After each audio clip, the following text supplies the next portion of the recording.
Assalamu alaikum friends, Allahumma salli ala Sayyidina Muhammad wa ala ali Muhammad. Hope you are doing well. In my previous video, I discussed about the dressing in interviews और किस तरीके से आपको dress up होना चाहिए and I also discussed there are 3 parts in interviews जो कि मैंने एक एक करके आप लोगों को हर एक पार्ट के अंदर समझाने हैं. फर्स्ट पार्ट के अंदर हमने ड्रेसिंग पे बात की. सेकंड पार्ट जो इंटरव्यूज़ का बहुत इंपॉर्टेंट आता है वो आपकी नॉलेज होती है, वो नॉलेज पूल होता है कि कहाँ से आप लोगों के सवाल आते हैं, उसके ऊपर आज हम डिस्कस करेंगे. और थर्ड पार्ट इज़ कि आप लोगों ने बिहेव या जो आपका एटीट्यूड होता है इन इंटरव्यूज़ वो क्या होना चाहिए, किस तरीके से आपको बैठना चाहिए, किस तरीके से होना चाहिए, उसके ऊपर गेस्चर एंड पोस्चर्स के ऊपर हम लोग बात करेंगे. ठीक हो गया.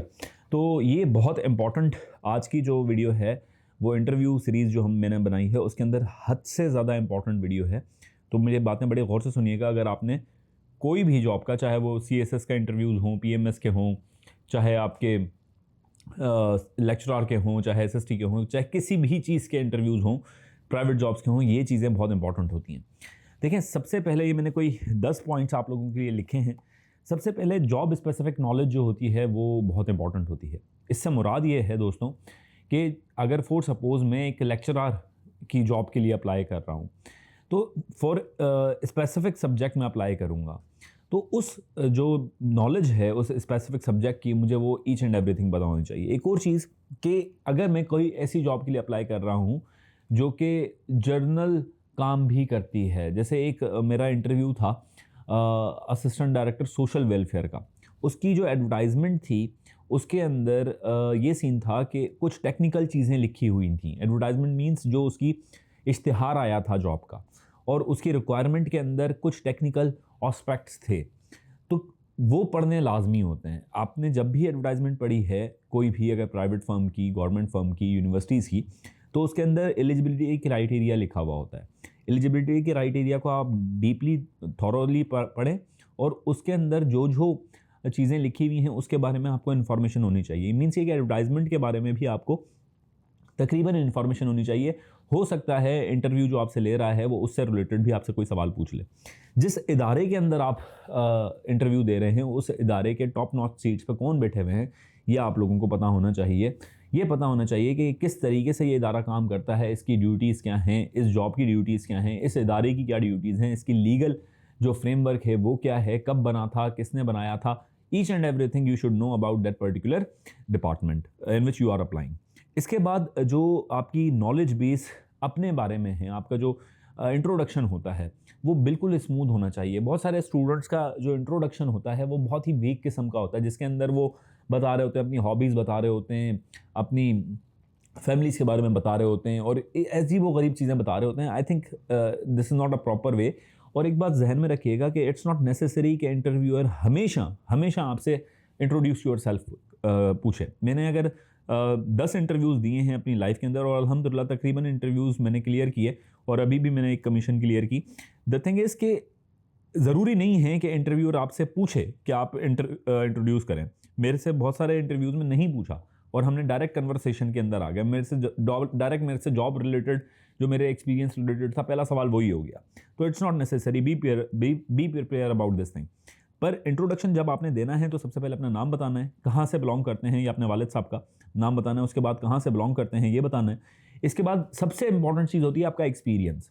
देखें, डिग्री सबके पास होती है, एक्सपीरियंस कम लोगों के पास होता है. एक्सपीरियंस बताना है आप, और एक्सपीरियंस वो बताना है जो कि उस जॉब्स के साथ रिलेट कर रहा हो. ऐसे नहीं बता देना कि कोई भी आपने जो भी एक्सपीरियंस हो वो नहीं बताना, क्योंकि वो इररिलेवेंट चला जाएगा, एक बैड इंप्रेशन जाता है. सबसे पहले एक्सपीरियंस आ जाएगा, नाम और अपने जो इलाका है. उसके बाद आपने क्या बात करनी है, आपने बात करनी है अपनी क्वालिफिकेशन के बारे में. टॉप डिग्री आप पहले बताएंगे और अगर एक और कोई ऐसी डिग्री है जो कि आप बताना चाह रहे हैं वो बता देंगे. ठीक है, अगर आप गोल्ड मेडलिस्ट हैं या अच्छे मार्क्स नहीं है तो वो भी आप बता सकते हैं. इसके बाद आप ये बताएंगे कि जी जो जॉब है, आप कोशिश करेंगे कि जो आपका एक्सपीरियंस है, जो आपके अचीवमेंट्स हैं, सर्टिफिकेट्स हैं, उसको जो रिलेट कर रहे हैं उस जॉब के साथ, आपने सिर्फ वो ही बातें उसको एग्जामिनर को करनी है. एक चीज़ आपने फुलफिल करनी है, जैसे मैंने आपको पिछली वाली वीडियो के अंदर भी कहा था कि अगर दोस्तों आप ये चीज़ रख लेंगे अपने माइंड में, कभी भी कहीं पे भी फेल नहीं होंगे. आप इंटरेस्ट देख लें, अगले का इंटरेस्ट क्या है. अगर उसका इंटरेस्ट ये है कि मुझे वो बंदा ढूंढना है जो कि इस जॉब के साथ बिल्कुल मैच कर रहा हो, तो आपने कोशिश यही करनी है कि आप अपने आप को ऐसा दिखाएं कि ये जॉब के लिए मैं ही परफेक्ट कैंडिडेट हूं। अगर आप इस चीज़ में सक्सेसफुल हो गए तो you get the job. Okay, इसके बाद जो बहुत इंपॉर्टेंट चीज़ है, आपने एक्सपीरियंस बता दिया, अपनी क्वालिफिकेशन बता दी, आपने जो अचीवमेंट्स थी वो बता दी, और इन द एंड मैं ये रिकमेंड नहीं करूँगा कि आप हॉबीज़ पे जाएं, क्योंकि क्रिकेट से रिलेटेड, फुटबॉल से रिलेटेड बहुत टेक्निकल चीज़ें होती हैं जो कि आपको फंसा सकती हैं। या बुक रीडिंग आप बात कर रहे हैं तो बुक रीडिंग के अंदर बहुत सारी ऐसी टेक्निकल चीज़ें हैं जो कि वो आपसे पूछ सकता है, तो आप उसको डोमेन ना दें कि वो आपको गाइड करे। आप अपनी डोमेन में रहें और उसको आप बताएं कि भाई अब तूने ये सवाल करना है। अगर आप उसके हाथ में दे देंगे तो it will be very bad for you. अच्छा, दूसरा जो चीज़ है करंट अफेयर्स के ऊपर बातें हैं। करंट अफेयर जो है वो बहुत इंपॉर्टेंट एस्पेक्ट होता है किसी भी इंटरव्यू के अंदर। करंट अफेयर को पढ़ने का दो तरीके हैं, एक आप पहले नेशनल इश्यूज़ देखें और फिर इंटरनेशनल इश्यूज़ देखें। मीन्स ये कि जो बड़े बड़े इश्यूज़, इनसे ज़्यादातर अब ये पूछा जा रहा था यूक्रेन और रशिया की जो वॉर थी उसके बारे में आप क्या स्टांस रखते हैं, क्योंकि बहुत इंपॉर्टेंट थी। ईरान इजराइल की जो कॉन्फ्लिक्ट हुआ था उसके बारे में, मतलब ये जो बड़े बड़े इश्यूज़ हैं इसके बारे में, ट्रंप की जो इनरोलमेंट हुई है अभी एज अ प्रेसिडेंट, वो उसके बारे में आप सब पूछा जा सकता है। तो उसके ऊपर आपका ओपिनियन क्या है, इसको आप पहले प्रैक्टिस कर लें, ठीक है। उधर पे आपने पजल नहीं हो जाना है। ऐसे ही जो नेशनल इश्यूज़ हैं, जैसे अभी सिंध और पंजाब के दरमियान जो एक मसला चल रहा है कि जी वो जो कैनाल्स प्रोजेक्ट है उसके ऊपर बात चल रही है, उसके ऊपर बात हो सकती है, तो उसको आपको प्रिपेयर करके जाना है। जो करंट हॉट इश्यूज़ हों, ऑन कारपेट इश्यूज़ हों, वो आपको पता होने चाहिए लाजमी। डॉन न्यूज़पेपर थोड़ा बहुत पढ़ते रहें, एक हफ्ता पहले, एक महीना पहले नहीं, एक हफ्ता पहले, क्योंकि एक हफ्ते में आपकी आदत डेवलप हो जाएगी। और आई विल हाईली रिकमेंड कि अगर आप किसी अच्छी पोस्ट के लिए अप्लाई कर रहे हैं तो आपको उस दिन का डॉन न्यूज़पेपर लाजमी पढ़ना चाहिए, क्योंकि हो सकता है एग्जामिनर की आदत होती है वो डॉन न्यूज़पेपर पढ़ते हैं ज़्यादातर, जो अच्छे इंटरव्यूअर होते हैं।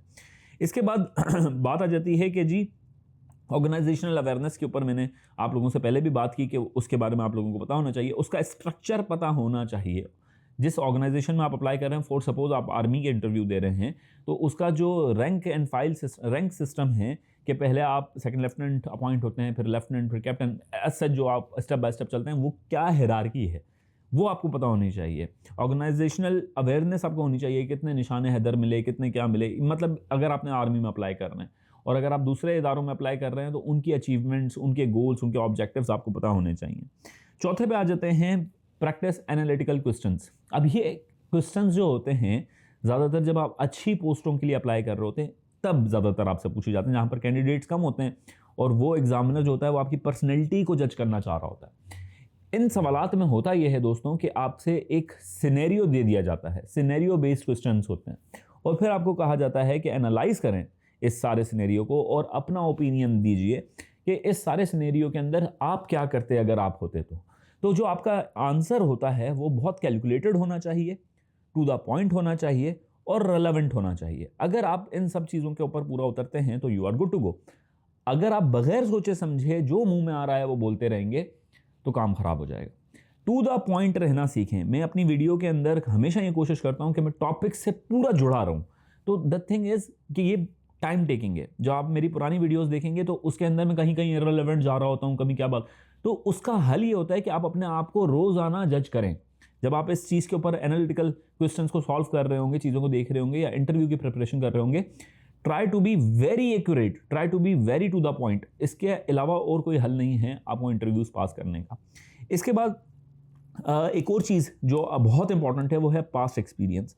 मैं 5 टॉपिक्स के ऊपर इस वीडियो के अंदर बात करूंगा, फिर मैं एक और पार्ट बनाऊंगा, उसको लाजमी देखिएगा। और इंशाल्लाह ताला जो मेरी बुक है वो भी मैं कोशिश करूंगा कि आप लोगों के लिए 3rd एडिशन में लेके आऊँ। तकरीबन 7 महीने से बुक अवेलेबल नहीं है, 1 महीने के अंदर आउट ऑफ स्टॉक हो गई थी। मैं तकरीबन साल से ही यूट्यूब से गायब था। अब मैं रोज़ाना इंशाल्लाह ताला आप लोगों के लिए वीडियोस बना रहा हूँ। मुझे भी आप लोगों की मोटिवेशन की ज़रूरत होती है कि आप लोग मुझे अप्रिशिएट करें। आप लोगों के सारे कमेंट्स में पढ़ता हूँ और इंशाल्लाह ताला जवाब भी दूंगा। तो पास्ट एक्सपीरियंस बहुत इंपॉर्टेंट है। पास्ट एक्सपीरियंस ये होता है दोस्तों कि जो आपने जॉब करके आए हुए होते हैं उससे रिलेटेड आप लोगों को क्या क्या पता है।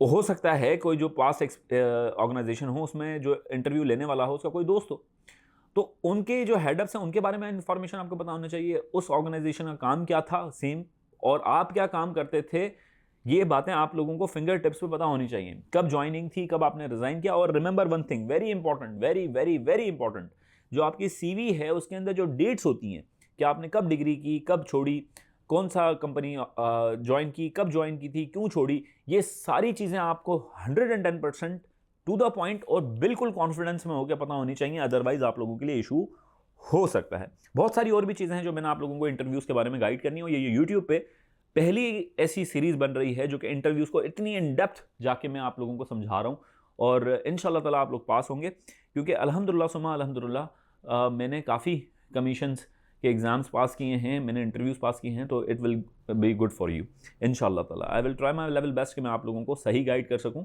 और इसके बाद काफ़ी मेहनत हो रही है इन पॉइंट्स को निकालने के लिए। तो अपना बहुत ख्याल रखें, इंशाल्लाह ताला आप लोगों से गपशप होती रहेगी। मुझे दुआओं में याद रखें। अल्लाह हाफ़िज़।